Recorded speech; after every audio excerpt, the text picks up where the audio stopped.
Gujarat police का खतरनाक मुजरिमान इश्तिहारियों के खिलाफ बड़ा ऑपरेशन। थाना लारी अड्डा पुलिस ने 2 लाख रुपए हेड मनी का इंतहाई खतरनाक मुजरिम इश्तिहारी गिरफ्तार कर लिया।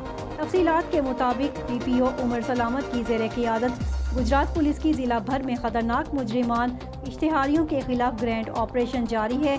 DSP सिटी रज़ा हसनैन आवान की ज़ेर निगरानी SHO थाना लारी अड्डा तौक़ीरुल हसन और उनकी टीम ने इंतहाई मेहनत और जानफशानी से खतरनाक मुजरिम इश्तिहारी समर इकबाल वाल्द मोहम्मद इकबाल सतना कालरा कला गुजरात को लाहौर एयरपोर्ट से गिरफ्तार कर लिया। मुजरिम इश्तिहारी अरसा 15 साल से रूपोश होकर बैरून मुल्क फरार था। इसने थाना सिविल लाइन के इलाका में 2 सगे भाइयों को मुख्तलिफ मौके पर फायरिंग करके कत्ल किया था। इसके अलावा भी मुजरिम इश्तिहारी के खिलाफ थाना सिविल लाइन और लारी अड्डा में संगीन नौइयत के मुकदमात दर्ज हैं। हुकूमत पंजाब ने इस खतरनाक मुजरिम इश्तिहारी के सर की कीमत 2 लाख रुपए मुकर्रर कर रखी थी, जिसकी गिरफ्तारी पुलिस के लिए किसी चैलेंज से कम न थी। गिरफ्तार इश्तिहारी की मजीद तफ्तीश जारी है।